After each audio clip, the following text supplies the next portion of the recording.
Hi everyone, my name is Leah Morgan. I'm 34 years old. The night I opened the restaurant I had spent 3 years building, my entire family skipped it for my brother's poker night, left 9 empty seats in the middle of my dining room, and let me keep looking at the door like an idiot until closing.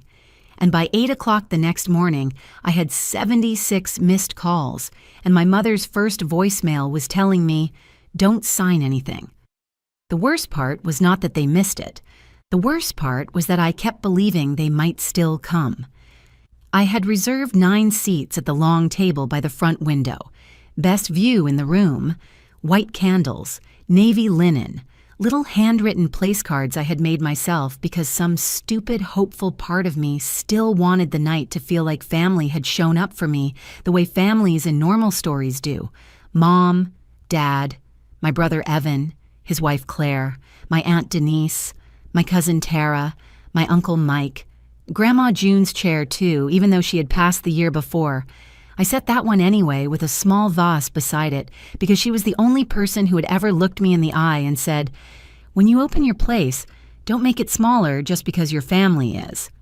So I didn't, at least not physically.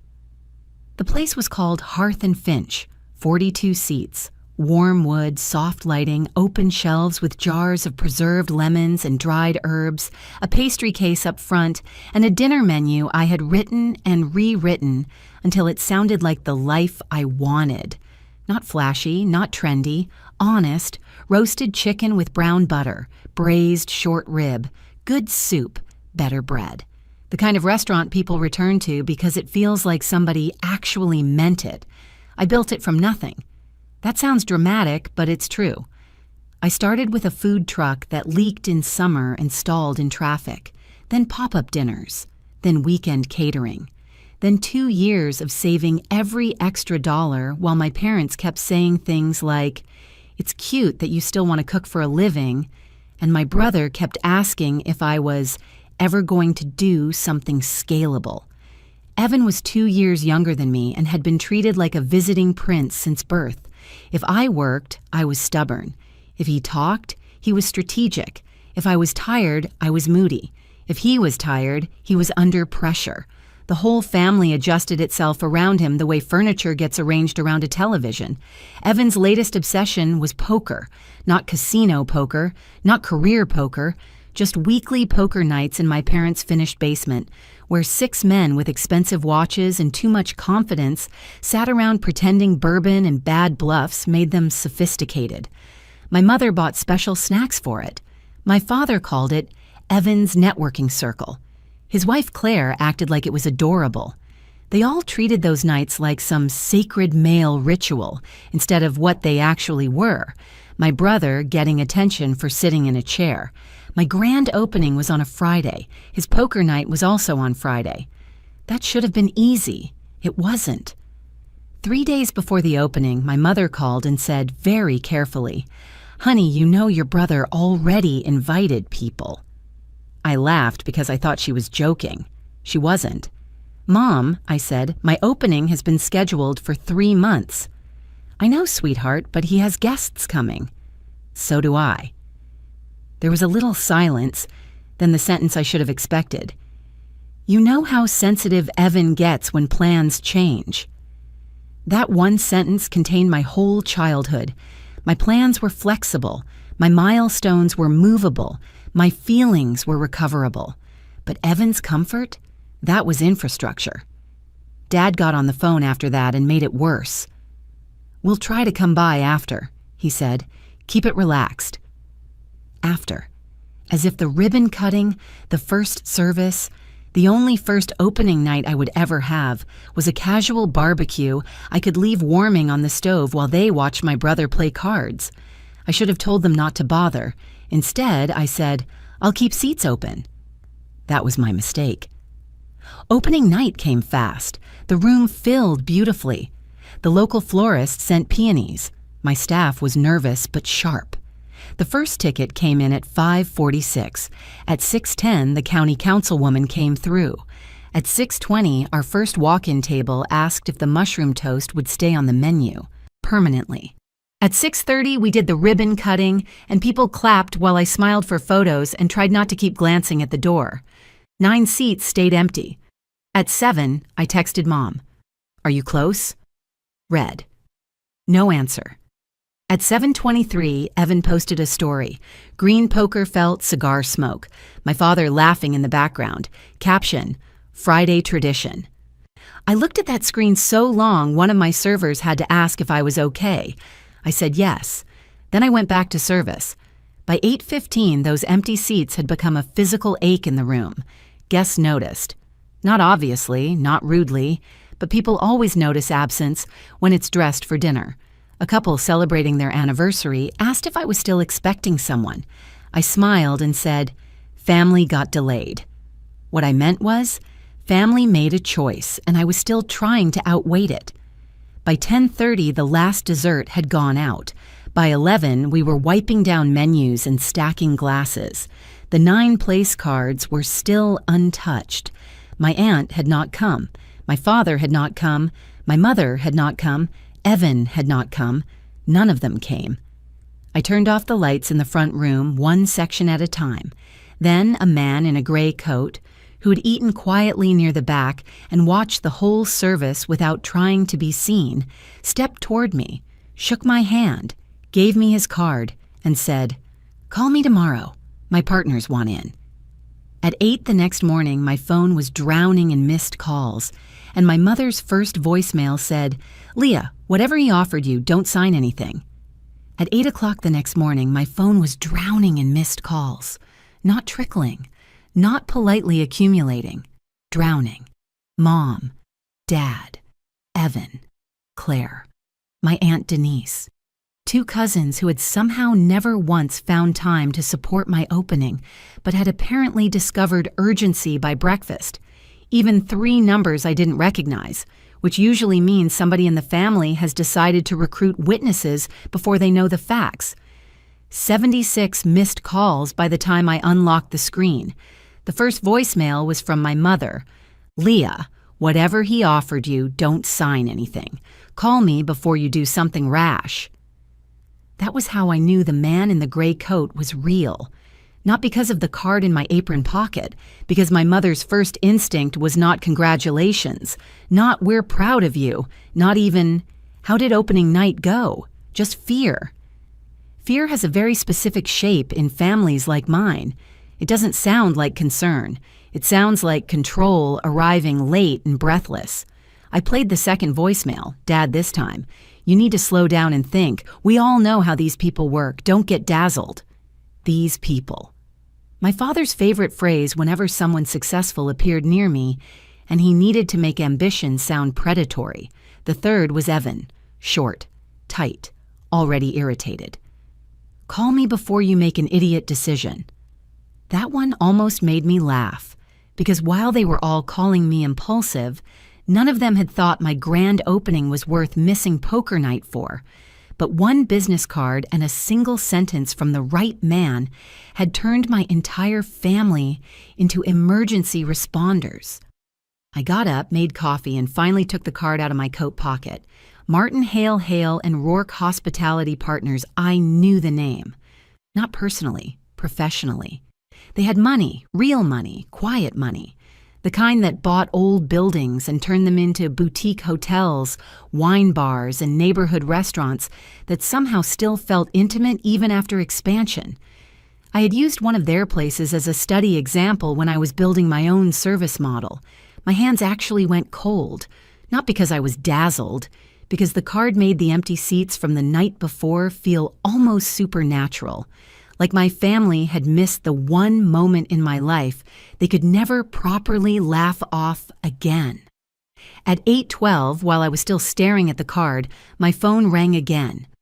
"Mom," I answered this time. She started talking before I said hello. "Do not meet with him until your father can be there." I looked out the front window of my apartment. The restaurant across the street was opening. A woman in scrubs was walking fast with a tea in one hand. Somewhere outside my own family's panic, normal life was just continuing. "No," I said. Silence. Then the offended inhale. No? No, Mom. My father was not at my opening. He doesn't get to attend the part after. Her voice sharpened. We had one conflict. One conflict. My brother's poker night. My first opening, one conflict. That was the family math. His habits equal. My milestones negotiable. Then she tried softness. Sweetheart, we were going to come after. I let that sit for a second. You didn't. Evan had guests. I had 9 empty seats. She didn't answer that. Of course she didn't. Empty chairs are hard to argue with. You either sat in them or you didn't. So she changed strategy. Your brother says men like Martin Hale don't just hand out cards unless they want control. I smiled at that. Not because it was funny, because even now, after missing everything, my brother still thought he got to narrate the business world to the woman who had actually built a functioning restaurant. Tell Evan, I said, that men like Martin Hale also usually know who in the room did the work. She went quiet then. Very quiet. What did he say to you? She asked. He said to call him. And you are? Yes. Leah. Yes. I hung up before she could climb back onto the moral ladder she always reached for when she felt control slipping. At 8:24, Evan sent a text. Do not confuse attention with leverage. I read it twice. Then I typed back, do not confuse poker with a life. He didn't answer. At 9, Martin Hale called himself. No assistant, no scheduler, just him. His voice sounded exactly the way I remembered from interviews online. Calm, deliberate, with none of the empty enthusiasm people use when they want free vision before investing real money. Leah Morgan? Yes. This is Martin Hale. I hope I'm not catching you at a bad time. I looked at the call log on my screen. No, I said. Everybody else already did. That made him laugh once, quietly. Good. I like people who notice a clean line when it arrives. Then he said the sentence that rearranged the whole morning. I'd like to talk about what you built, and I do mean you, not the people who failed to show up for it. I felt something in my chest go still, because that was it. The actual wound of the night before. Not just that they missed it, that they made me feel foolish for believing they might come. Martin kept going. My partners and I stayed because the room had integrity. That's rare on a first night. I'd like to meet at 11 if you're available. I'm available. Good. One more thing. I waited. Bring whatever numbers tell the truth. After we hung up, I sat at my kitchen table for a long time with my coffee going cold and the call log still glowing on my phone. Then I opened my laptop.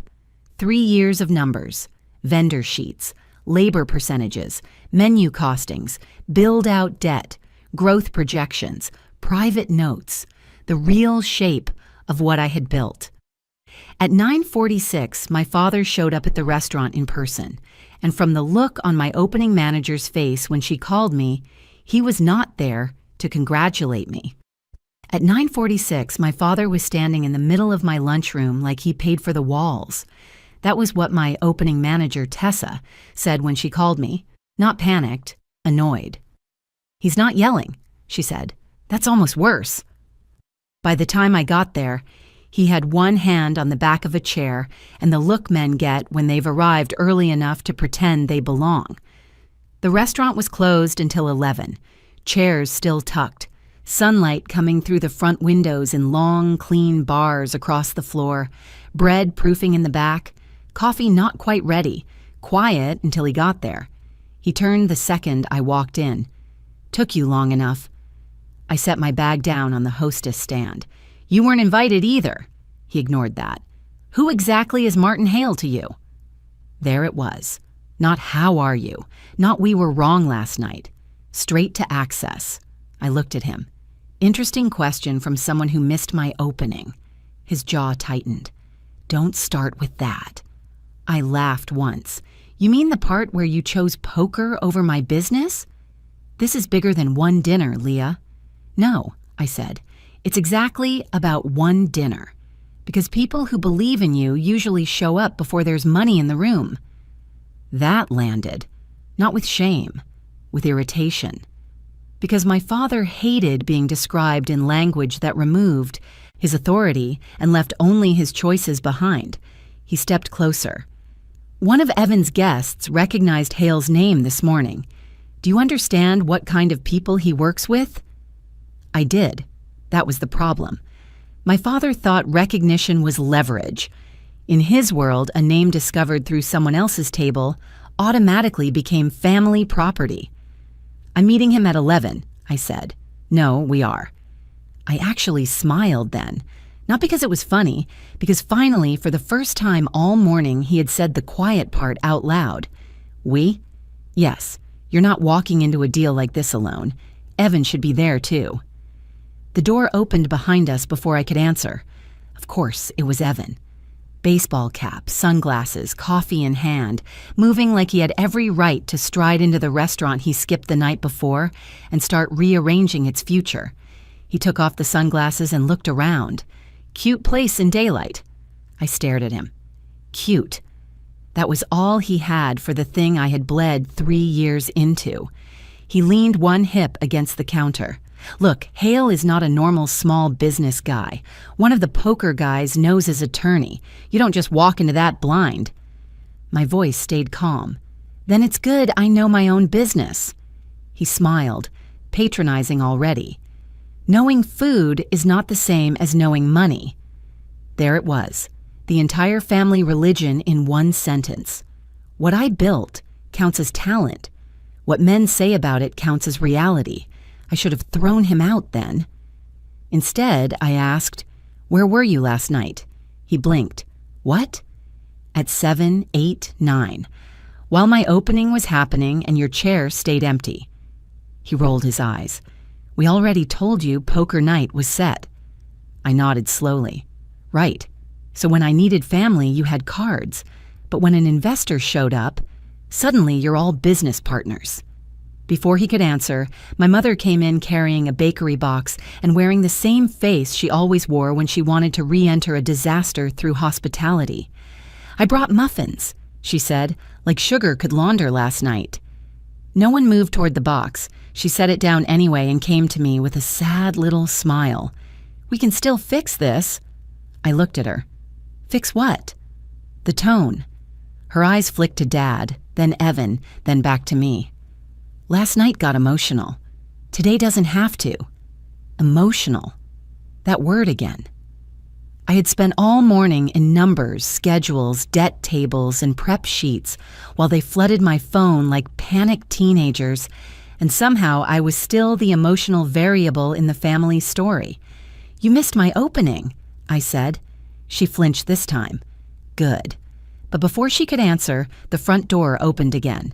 Martin Hale, gray coat folded over one arm now, white shirt. No performance in him at all. He took in the room with one look. Me by the hostess stand, my parents near the front windows, Evan already standing like an unsigned agreement in loafers. That was enough. He smiled politely. Am I interrupting? Dad answered before I could. Not at all. We were just getting organized as a family. Martin's face did not change, but his eyes shifted toward me. And in that pause, I understood something important. He was not asking whether the room was tense. He was asking whether the lie had already started. I said, actually, we were just clarifying who thinks they're entitled to this meeting. That got very quiet. Evan muttered, Jesus, Leah. Martin set his coat down on the nearest chair. Then he asked one question.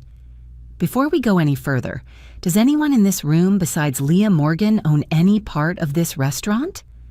My father answered instantly. We all put money in. And Martin turned back to me with the calmest expression in the world and said, that is either completely true or completely fatal. Which is it? I did not even look at my father when I answered. It's completely false. That changed the room faster than shouting would have. My father stiffened. My mother's hand tightened on the muffin box.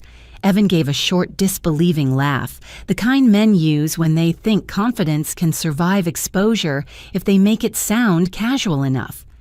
Martin did not react at all. He just nodded once and said, "Good. Then we can continue without contamination."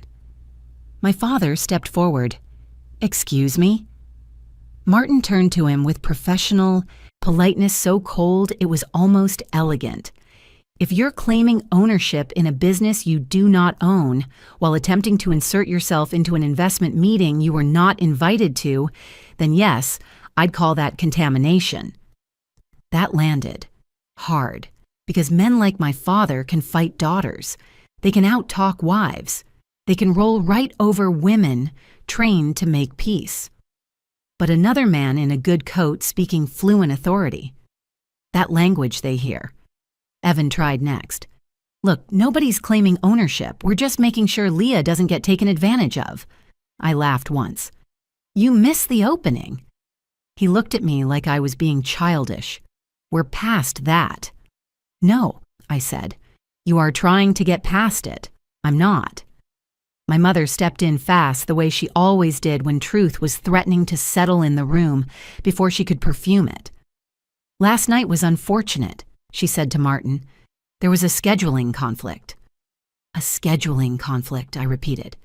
She shot me a warning look. That look had run my whole life. Not because it was frightening, because it promised consequences later in smaller rooms when nobody else was there to hear what really happened. But this was my room, my restaurant, my investor meeting. And suddenly, I was no longer interested in helping her keep her face intact. "There were 9 empty seats at my grand opening," I said to Martin. "I kept them open for my family. They skipped it for my brother's poker night." No one spoke, not because they were shocked, because they knew it sounded exactly as ugly as it was. Martin looked at my father. "Is that true?" Dad gave a dismissive little shrug. "We planned to come by after." That sentence hung there long enough to rot. Martin turned back to me. "Do you still want them here?" Such a simple question. No one in my family had ever really asked me that before. Not about dinners, not about holidays, not about my own life, just, "Do you want them here?" And because the answer came so fast, I knew it had been waiting a long time. "No," I said. My mother blinked. Evan straightened. Dad's whole face changed. "Leah." I didn't raise my voice. I didn't need to. "You can leave now." Mom looked genuinely hurt, which was almost insulting after everything else. "In front of him?" I stared at her. "You skipped my opening in front of everyone."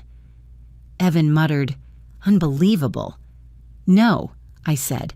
"Actually, this is the most believable part." Martin picked up his coat from the chair and stepped aside. Not leaving, just creating space, the way people with real instincts do when they understand a line is being drawn and should not be touched. My father tried one last move.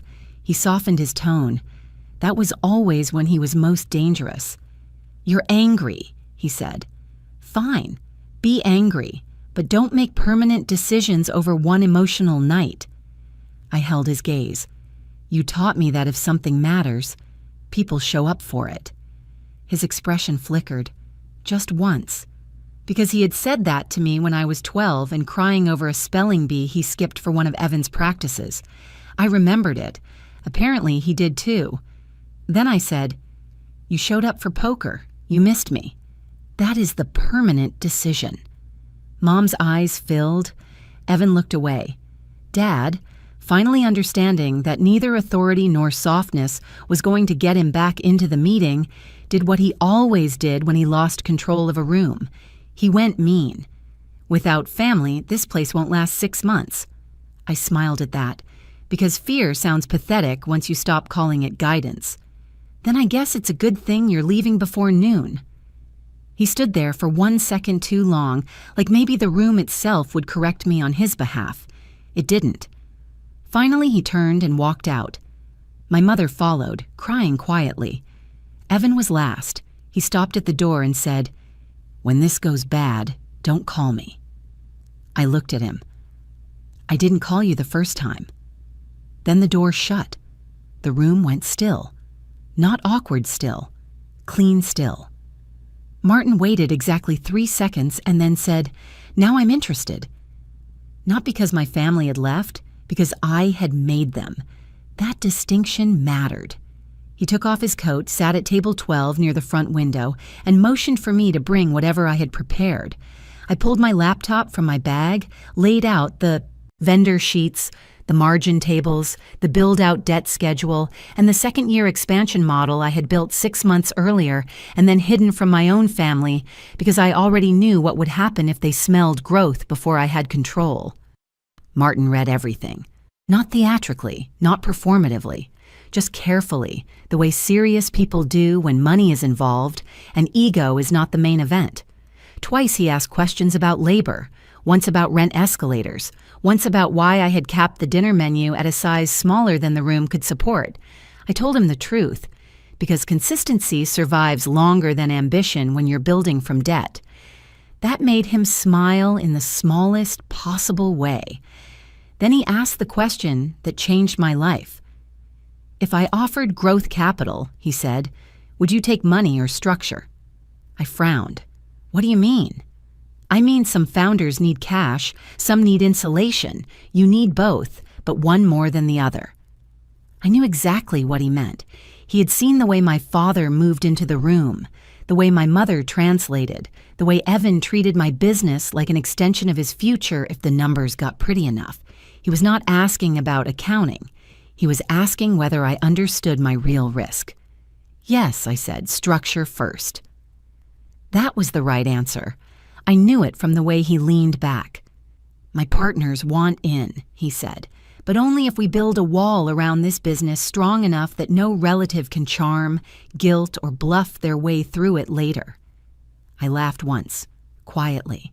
That may be the most romantic thing anyone has said to me in years. That got a real smile. By 1:30, we had the beginnings of a deal, not a takeover. Not some fake Cinderella rescue where a man in a gray coat swoops in and solves everything because he recognizes a hardworking woman in the wrong room. I hate stories like that. No, what Martin offered was better. Capital for debt relief, operational mentorship, a growth line for a second location if year one targets were met, and lawyers who would make sure every percentage point had my name attached to it, cleanly enough that my family would choke on the paperwork before they ever got near the register. At 2:15 after he left, I sat alone at table 12 with my hands around a cold coffee and realized I had not once checked my phone in over 3 hours. That felt like recovery. Then I opened it. 43 texts, 9 voicemails. My mother first, of course. "Leah, we need to reset as a family." Reset. That was her favorite word when consequences arrived faster than apologies. Dad's message was shorter. "You embarrassed your brother in front of important people." That one made me laugh out loud in the empty dining room. Not because it was funny, because even now, after missing my opening, barging into my meeting, lying about ownership and getting himself thrown out, my father still thought the central tragedy was Evan's dignity. Evan's text came 30 seconds later. Whatever he offered, you wouldn't have gotten it without our name opening certain doors. Don't forget that. That one I answered. Only because some lies deserve a clean death. You missed the opening. You weren't in the meeting. You don't own the debt, the menu, the payroll, or the room. Your name didn't open anything. It just arrived late and asked for a chair. He did not answer. My mother came by 2 days later, alone. She stood inside the restaurant before service began and looked around like she had never really seen it before. Maybe she hadn't. Some people can spend years near your work and still never look at it as yours. "I should have come," she said. "Yes." She blinked, like maybe she had expected softening after confession, but I was done doing the emotional upholstery work in that family. If she wanted truth, she could sit on the wooden version. She nodded slowly. "Your father made it sound smaller." That's because if he said it at the right size, he'd have to live with himself differently. That made her eyes fill. Good. Not because I wanted to hurt her, because tears are sometimes the first honest thing left when a woman has spent decades calling one child practical so she could keep sacrificing her to the comfort of everyone else. She asked whether she could at least have dinner there one night. I said, not yet. My father never came. Evan tried once, through Claire, to talk business over bourbon like we were suddenly siblings in a tasteful prestige drama. I declined. Politely, permanently. And the restaurant? It lasted longer than 6 months, longer than a year, longer than every prediction my family had ever made about what I would fail to sustain without them. We paid down the debt. Then we renovated the patio. Then, 18 months later, with Martin's firm backing the build but not the soul of it, we opened a second location across town. The night before that opening, I set 10 seats at the long front table. Not 9, 10. 1 for me, 1 for the woman I had become, and 8 for the people who had actually shown up the first time. My staff, Teresa from Produce, the baker who took a risk on me, Martin, and my old food truck friend Nia, who had once lent me $500 and half a freezer shelf when I was too broke to admit how close I was to folding. No family seats, no hopeful placeholders, no staged grief over absences that had already told me the truth. Sometimes the biggest change in a life is not the investment, it's the moment you stop saving chairs for people who keep choosing other tables. Hi, everyone. Thank you for being here. If that had happened to you, would you have let your family stay for the meeting or thrown them out the second they tried to claim part of your business? And after they skipped your biggest night for your brother's poker game, would you ever save them seats again? Tell me in the comments. And if this story stayed with you, please like the video and subscribe to the channel. I'd love to see you in the next one.